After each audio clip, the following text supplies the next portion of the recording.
미래한국당이 당장 국회 개원인데도 불구하고 안 합치고 있잖아요. 합의만 해놓고. 근데 그 이유가 나왔어. 뭐 원유철이 욕심 있네 이런 것이 아니라 김종인 비대위원장이 합당을 서두르지 말라고 했다. 근데 그 합당을 서두르지 말라고 한 이유가 미래한국당에는 호남 출신이 5명이나 있는데 여기까지 무슨 말인지 이해하겠어. 지역 화합 차원에서 호남 출신 5명을 이용해야 되기 때문에 합당하지 말라고 했다는 그 다음부터 논리가 성립이 안 되는 거야. 궤변이네요. 이해됨?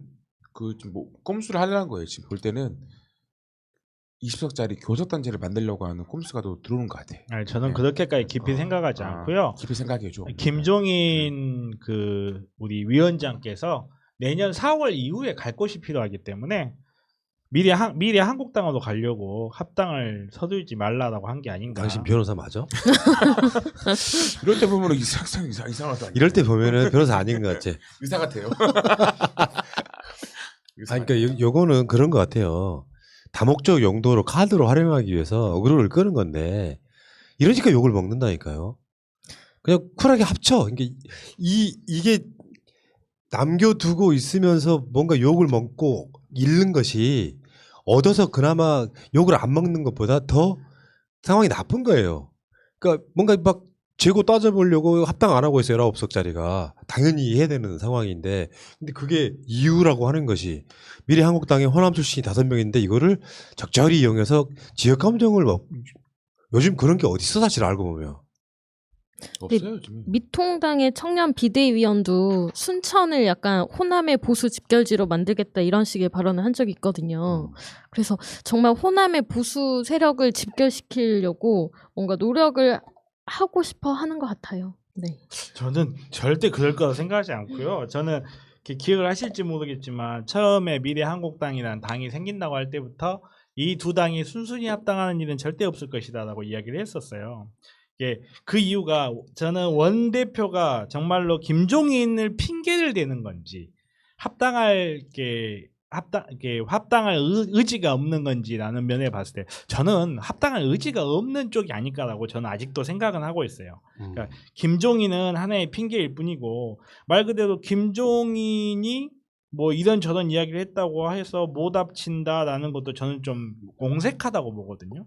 말 그대로 민주당처럼 당원들 전체 투표해가지고 합당하자 하고 하면 되는 거지. 이거를 김종인을 그냥 표면적인 이유가 김종인일지 아니면 원유철 본인이 정말로 합당을 하기 싫은 건지 이 부분은 전 좀 더 지켜볼 필요가 있다고 봅니다. 제 분석은 좀 약간 다른데 그러니까 이제 보통 아주 저작거리의 뇌피셜로 분석을 하면 안 되고요. 말하자면 이제 이걸 어떻게 이용해 먹느냐는 결론적으로 말해서 예를 들어 보궐선거가 크게 있다. 또는 대선 같은 어마어마하게 큰 선거가 있다. 이럴 때는 가끔씩은 보수가 2개야. 하나는 19석짜리지만 그러면 합치면 일시적으로 컨벤션 효과가 생기는 경우도 있어요. 왜 이런 거 있잖아. 옛날에 기억들 하실지 모르겠는데요. 말하자면 민주당도 큰 민주당이 있고 꼬마 민주당이 있어.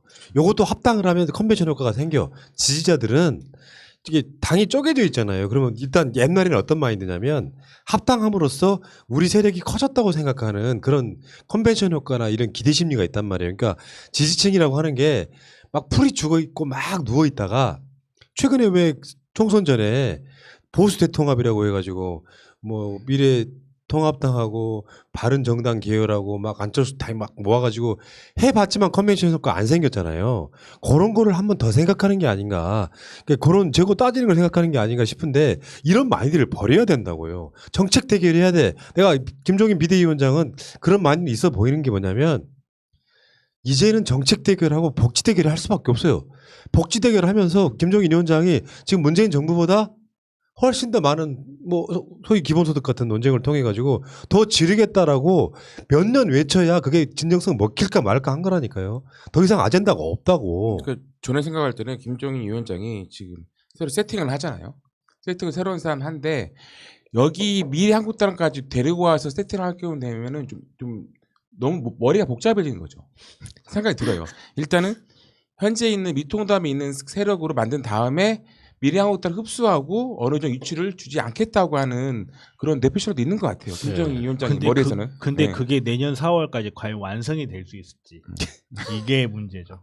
그러니까 이러다가 얘네들 진짜로 정말 대박 총선했는데 103석의 정당이요. 나중에 총선을 4년 후에 했더니 9석 나오는 사태가 나올 수도 있다. 나올 수 있다고 있을 수 봅니다. 있죠. 예. 얘네 모자란 거야. 국민의당이잖아. 아직까지. 국민의당. 아니, 그런 것도 있고 정의당이 사실은 지금 정의당. 같은 포지션을 잡는 데는 저는 그런 계산이 있다고 보거든요. 민주당하고 각을 세우는 계속 모습을 만드는 게 결국은 이게 미통당이 잃어버릴 그 자리에 이렇게 민주당의 자리를 넣고 자기네들이 지금 현재 민주당의 자리에 들어가겠다는 그 계산이 좀 있기 때문에 계속 각을 세운다고 봐요. 결국 미통당의 최후는 정해져 있다고 봅니다. 저는 이게 충분히 가능하다. 이게 정치 분석을 할 때는 이런 게 있거든요. 이슈에 출렁거리지 않아 이제는.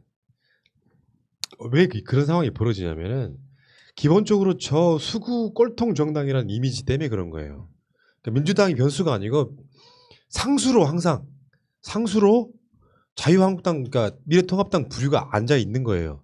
그러니까 윤미향 같은 이슈가 터져도 에이 어차피 이게 대안이 안 되는 정당이다 보니까 그런 식으로 노세에 가는 데다가 50대까지 돌아서서 민주당을 지지하겠다는 거 아닙니까? 압도적으로. 그렇죠. 그러니까 세대 차이가 세대별 싸움에서 50대가 보수 쪽에 있던 시절이 아니고 50대 그러니까 10대 말부터 50대까지가 민주 계열을 지지하는 성향을 갖고 있다고 하면 나라가 뒤집어지지 않는 한 투표 성향이 바뀌지 않는 데다가 얘네들은 그 관성 그대로 지금 계속 가고 있기 때문에 계속 망해간단 말이에요. 이 역사적 흐름을 시대적 흐름을 읽고 난 뒤에서야 분석이 가능한 거야. 요거는 가장 멍청한 짓인 거죠. 그 이야기 여기까지 합시다. 네.